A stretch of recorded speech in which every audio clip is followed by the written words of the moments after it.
ജീവിതത്തിൽ ചില വാഗ്ദാനങ്ങൾ നമുക്ക് വളരെ വൈകുന്നുവെന്ന് തോന്നാം. യോശുവയുടെ പുസ്തകം 21:45 ഇങ്ങനെ പറയുന്നു: യഹോവ ഇസ്രായേൽ ഗൃഹത്തോട് അരുളി ചെയ്ത വാഗ്ദാനങ്ങളിൽ ഒന്നും വൃഥാവാകാതെ സകലതും നിവൃത്തിയായി. ദൈവം പറഞ്ഞത് ദൈവം നിവർത്തിക്കും. ഇസ്രായേൽ ജനങ്ങൾ മരുഭൂമിയിൽ 40 വർഷം നടന്നപ്പോൾ പലർക്കും സംശയം വന്നു, വാഗ്ദാനം എവിടെ? പക്ഷെ ദൈവത്തിൻ്റെ സമയത്ത് അത് സംഭവിക്കുക തന്നെ ചെയ്തു. മോഡേൺ മിഷണറി മൂവ്മെന്റിന്റെ പിതാവായ വില്യം ക്യാരി പലരും പരിഹസിച്ച ഒരു വ്യക്തിയായിരുന്നു. അദ്ദേഹം ഇങ്ങനെ പറഞ്ഞു: ദൈവം എന്നെ ഇന്ത്യയിലേക്ക് വിളിച്ചു.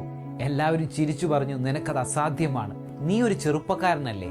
പക്ഷേ വില്യം ക്യാരി ദൈവത്തിൻ്റെ വാഗ്ദാനത്തിൽ ഉറച്ചു നിന്നു. ഇന്ത്യയിലെത്തിയപ്പോൾ അസുഖവും ദാരിദ്ര്യവും അദ്ദേഹത്തെ കടന്നു പിടിച്ചു. ഒന്നും പക്ഷേ അദ്ദേഹത്തിൻ്റെ ദർശനത്തെ മുടക്കിയില്ല. വർഷങ്ങൾക്ക് ശേഷം അദ്ദേഹത്തിൻ്റെ പരിശ്രമം വഴി ബംഗാളി ബൈബിൾ, ഹിന്ദി ബൈബിൾ, സംസ്കൃത ന്യൂ ടെസ്റ്റ്മെൻറ്റ്, സ്കൂളുകൾ, കോളേജുകൾ, പ്രിന്റിംഗ് പ്രസ്സുകൾ എന്നിവ തുടങ്ങുവാൻ സാധിച്ചു. അത് ആ ദേശത്തിന്, ആ സമൂഹത്തിന് അനുഗ്രഹമായി.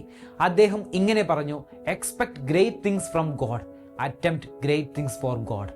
ദൈവം നൽകിയ വാഗ്ദാനം തീർച്ചയായും നിവർത്തിക്കും. ദൈവം നിങ്ങൾക്ക് നൽകിയ വാഗ്ദാനം വലിയതായിരിക്കാം, വൈകാം, വഴികളടയാം, പക്ഷേ ദൈവത്തിൻ്റെ സമയം ഒരിക്കലും തെറ്റില്ല. ഇന്ന് നിങ്ങൾ വിശ്വാസത്തോടെ പറയുക: എൻ്റെ ദൈവം തൻ്റെ വാഗ്ദാനം എൻ്റെ ജീവിതത്തിൽ തീർച്ചയായും നിവർത്തിക്കും. ആമേൻ.